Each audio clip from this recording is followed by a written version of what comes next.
Hi, I'm Louise. This book is called The God Contest, the true story of Elijah, Jesus, and the greatest victory. The words were written by Carl Lafferton, and the pictures were drawn by Catalina Echeverri. There are all sorts of contests: spelling contests, singing contests, sewing contests, sporting contests. But this book isn't about any of those contests. It's about the God Contest, a challenge to find out who the real God was. Ahab and Jezebel were king and queen of Israel. They thought Baal was the real God. They said that Baal made the food grow. They said that Baal made babies grow. They said Baal was super powerful. Loads of people joined Team Baal. Elijah was just an ordinary guy.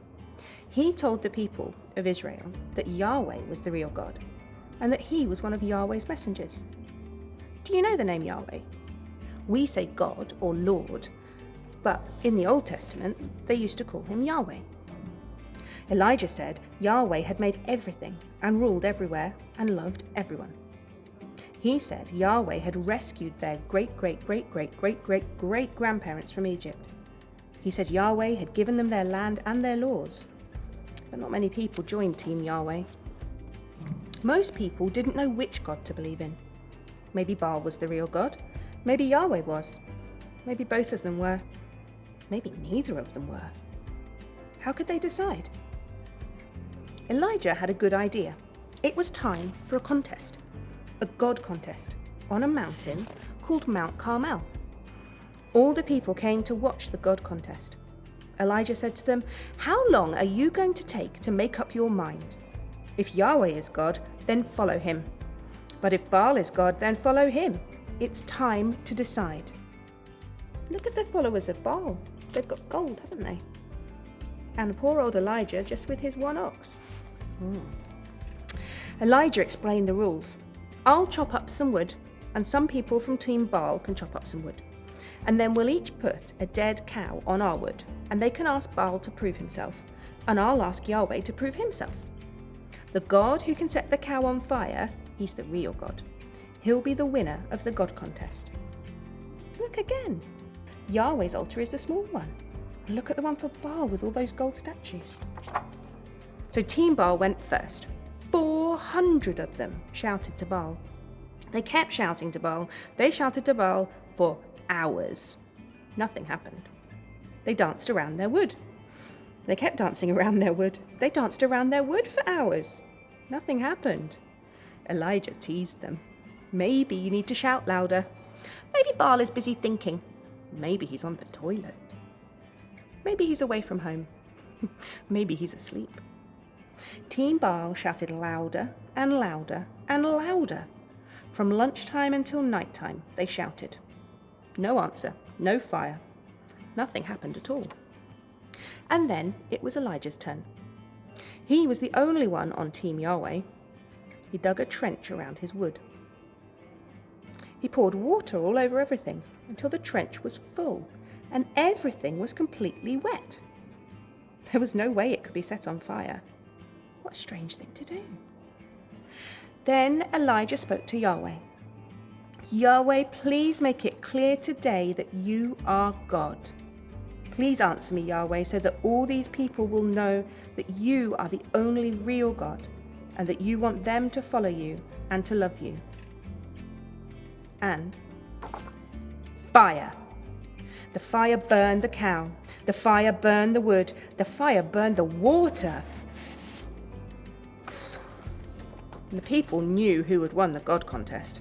"Yahweh is God! Yahweh is God!" Look at them all shouting.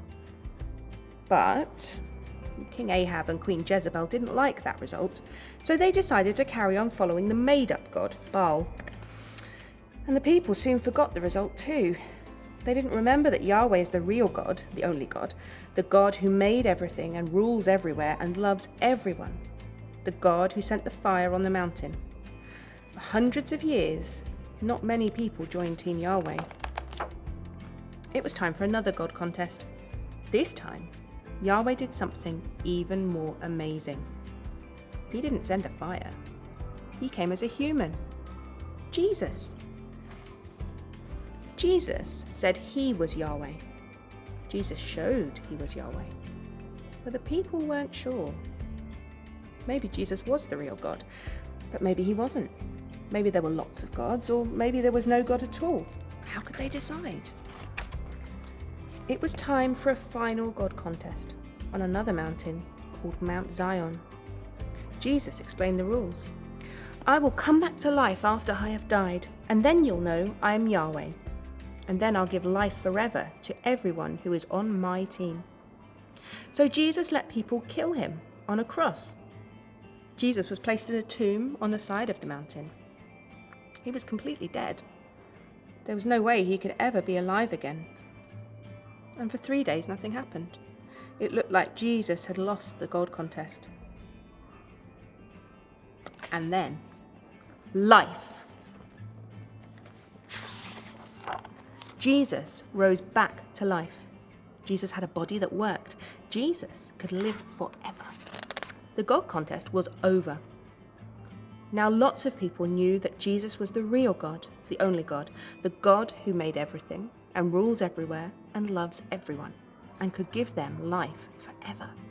And now lots of people say, Jesus is Yahweh, Jesus is God. Look at all those people. There's people from the New Testament. There's people from hundreds of years ago. And then look, there's people from today. There's people that look like you and me. Now, lots of people have joined Team Jesus. But not everyone did. Some people didn't like the result, and some people still don't. Some people didn't remember, and some people still don't. But Jesus did win the God contest. Jesus did rise back to life from the dead. And Jesus did prove that he's the real God, the only God, who wants everyone to follow him and love him and enjoy life forever with him. So everybody has to make their minds up. Will they join Team Jesus? What will you decide? That's a great story about how powerful God is. What will be your decision? Goodbye.